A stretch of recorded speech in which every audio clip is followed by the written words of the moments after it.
সুপ্রিয় দর্শক, আজকে কৃমি ওষুধের বিষয়ে আপনাদের সাথে আলোচনা করব। আমি দীপঙ্কর দেবনাথ, একজন পল্লী চিকিৎসক। কৃমি ওষুধ কেন খাওয়াবেন এবং বাজারে কি কি কৃমি ওষুধ পাওয়া যায় এবং কৃমিটা কি এবং কৃমিটা কীভাবে ছড়ায় এবং তার চিকিৎসাটা আপনারা কীভাবে দিবেন, ছোট বাচ্চাদের কেন কৃমিটা বেশি হয় এবং কিছু ভুল ধারণা আছে কৃমি ওষুধ খাওয়াতে গেলে।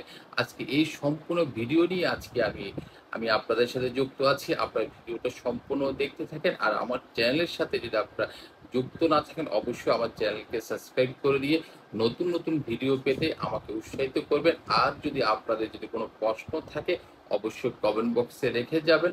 চেষ্টা করব আপনাদের সেই প্রশ্নের উত্তরগুলো দেওয়ার জন্য।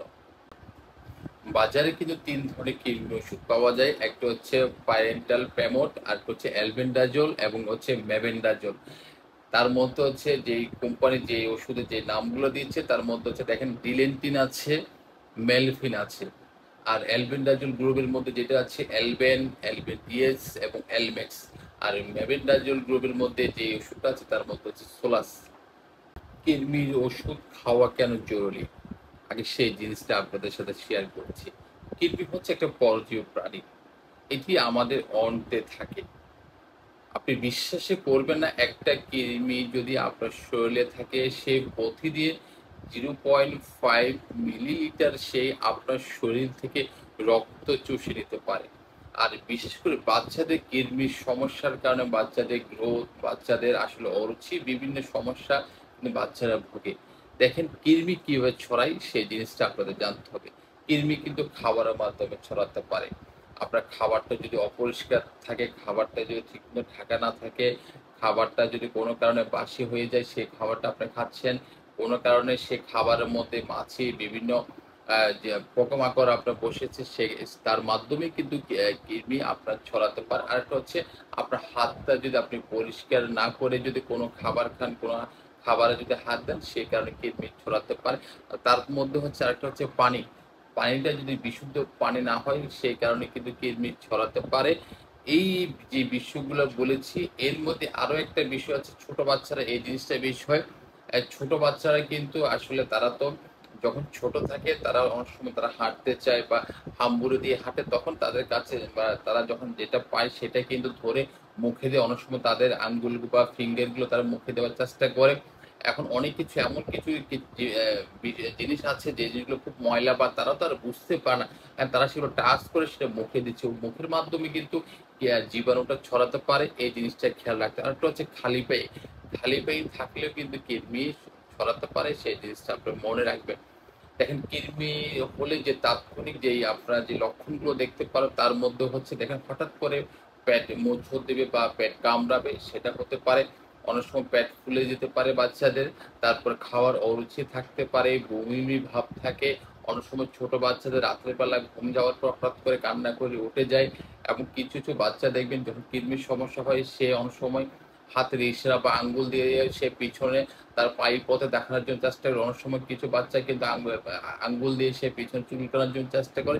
এই সমস্যাগুলো যাদের আছে, মনে করবেন তার কিডনির সমস্যা আছে। এখন কৃমির যে ডোজটা আছে, আজকে সেই ডোজটার বিষয়ে আমি বলছি। আপনারা খুব মনোযোগ সহকারে সেই ডোজটা একটু দেখেন। কৃমির ওষুধ, দেখেন যে বাচ্চাগুলোর বয়স 2 বছরের নিচে, সে বাচ্চাগুলোকে কখনো কৃমি ওষুধ খাওয়াতে যাবে না। অনেক ক্ষেত্রে ডাক্তারবাবু কৃমি ওষুধ দিয়ে থাকে, সেটা হচ্ছে ডাক্তারবাবু চিন্তা করছে তাকে কৃমি ওষুধ দেওয়া প্রয়োজন, তখন সেই ডাক্তারবাবু কোনো একজন রেজিস্টার্ড ডক্টর কিন্তু কৃমি ওষুধ সাজেস্ট করতে পারে। কিন্তু আপনি কখনো সরাসরি আপনি নিজে ফার্মেসি থেকে এনে কখনো কৃমি ওষুধ খাওয়াতে যাবেন না। দেখেন যে কোনো ওষুধ খাওয়ানোর আগে তার ডোজটা মেনটেনেন্স করতে হয় ওজনের উপর।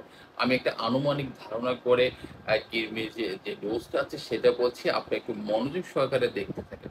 যদি কোনো বাচ্চার ওজন সরি, কোনো বাচ্চা যদি 2 থেকে 3 বছরের মধ্যে হয়, তার ওজন যদি আপনার 11 থেকে 16 কেজির মধ্যে হয়ে থাকে, তাকে আপনি ডিলেন্টিন বা মেলফিন, ডিলেন্টিন বা মেলফিন সেই সিরাপটা আপনি আধা চামচ একবার বা ড্রপারে দিলে আপনার 2.5 ml দিতে পারবেন। এরপর হচ্ছে যদি তার ওজন যদি আপনার 16 থেকে 28 কেজি হয়, 16 থেকে 28 কেজি হয় তাকে 1 চামচ একবার ডিলিনটিন বা মেলফিন দিতে পারেন, আর ড্রবারে দিলে আপনি 5 ml একবার দিবেন। 3 থেকে 4 বছরের মধ্যে যে বাচ্চাগুলো আছে তাদেরকে অ্যালমেক্স সিরাপ 1 চামচ একবার দিবেন, আর ট্যাবলেট দিলে হাফ ট্যাবলেট একবার ওকে দিতে পারবেন। আর সেই ক্ষেত্রে যদি আপনি সোলাস দেন তাহলে 1 চামচ করে দুবার 3 দিন দিতে পারবেন।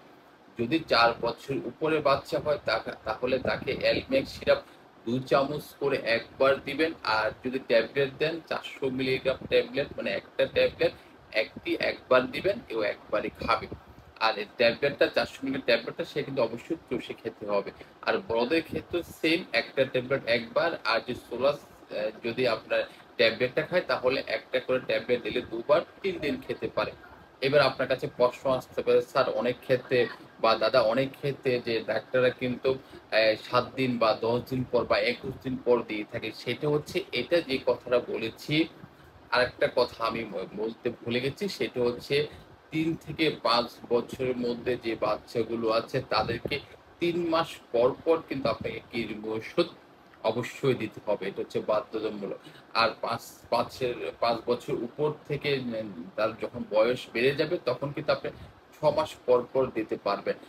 যেটা বলেছি, যখন কৃমির আপনার আসলে তার কৃমির সমস্যা হয়েছে সেই ক্ষেত্রে ডাক্তারবাবু অনেক সময় সেটা আজকে আবার সেম 7 দিন পর বা আপনার 14 দিন পর বা 21 দিন পর দিতে পারেন, কিন্তু নর্মাল ভাবে আপনি যেভাবে বলেছি সেভাবে করে আপনি খাওয়াতে পারেন। এবার দেখেন, কৃমি ওষুধ খাওয়ালে আমরা অনেকে একটা ভ্রান্ত ধারণা বা ভুল ধারণা আছে, কৃমি ওষুধ আসলে গরমে খাওয়ানো যায় না। আসলে এটা হচ্ছে একটা কুসংস্কার, এটা বিশ্বাস করবেন না। আসলে গরম কোনো ঠান্ডা কৃমি ওষুধের কোনো ওই ধরনের আসলে বিষয় নেই। আপনি যে কোনো সময় কৃমির সমস্যা বা আপনার 3 মাস পর পর, ছোট বাচ্চাদের যেটা বলেছি 3 মাস পর পর আপনি খাওয়াতে পারেন। আরেকটা কথা হচ্ছে, সেখানের মধ্যে কৃমি ওষুধের যে পার্শ্ব প্রতিক্রিয়াগুলো অনেক সময় হয়, সে পার্শ্ব প্রতিক্রিয়াগুলো হচ্ছে নর্মাল বিষয়, এগুলো এত মেজর কোনো সমস্যা না। সেটা হচ্ছে কি, হয়তোবা সেখানে হঠাৎ করে কোনো একটা বাচ্চার পেশেন্ট হতে পারে, এটা কিন্তু খুবই একদম রেয়ার বলতে হয়। সেক্ষেত্রে তার এই ধরনের সিমটম থাকতে পারে, হঠাৎ করে তার একটু বমি হতে পারে, হঠাৎ করে তার পায়খানা একটু লুজ মোশন হতে পারে। এই ধরনের সমস্যা ছাড়া তেমন কোনো বড় ধরনের সমস্যা হয় না। আর যদি কোনো এই ধরনের প্রশ্ন থাকে আপনার কমেন্ট বক্সে আপনার কমেন্ট রেখে যাবেন। আপনারা ভালো থাকেন, সুস্থ থাকেন, নিরাপদ থাকেন। বাই।